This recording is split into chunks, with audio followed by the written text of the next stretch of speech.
ನಾನು ನನ್ನ ಪ್ರಾಥಮಿಕ ವಿದ್ಯಾಭ್ಯಾಸವನ್ನು ಮುಗಿಸಿದ ಸೈಂಟ್ ಮೇರಿಸ್ ಶಾಲೆಯ ಆವರಣದಲ್ಲಿ ಇದ್ದಂತಹ ಸೋಪ್ನಟ್ ಟ್ರೀ ಬಗ್ಗೆ ಬರೆದಂತಹ ಕವನ. ಇದು ನಮ್ಮ ಶಾಲೆಯ ಆವರಣದಲ್ಲಿರುವ ಮರ. ಈ ಮರದ ಬಗೆಗಿನ ನೆನಪುಗಳು ಅಮರ. ಇದರಡಿಯಲ್ಲಿಯೇ ಪ್ರತಿದಿನವೂ ಬುತ್ತಿಗಳ ಹಂಚಿ ತಿಂದದ್ದು. ಭತ್ತದ ಸ್ನೇಹ ಸೆಲೆಯು ನಮ್ಮ ಮನದಿ ಚಿಮ್ಮಿ ಹೊಮ್ಮೆದ್ದು. ಇದರ ಕೊಂಬೆಗಳೇ ಪಿಟಿ ಮಾಸ್ತರರ ಬೆತ್ತವಾಗಿದ್ದು, ಸತ್ಯವೆನ್ನುತ್ತಾ ನಾವು ಮೈದಾನದ ಸುತ್ತ ಓಡಿದ್ದು.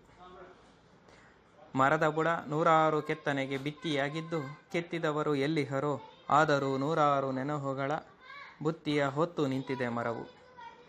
ಅಂದು ಆಡಿದ ಮುಗ್ಧ ಮಾತುಗಳಿಗೆ ನಕ್ಕಿರಬಹುದೇ ಈ ಮರವು?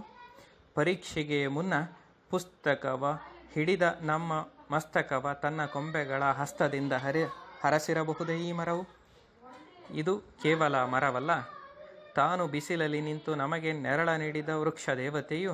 ಇಂತಹ ನೂರಾರು ಮರಗಳಿರಲಿ ಪ್ರತಿ ಶಾಲೆಯ ಆವರಣದಲ್ಲಿ, ಇದೇ ನನ್ನ ಆಶಯ.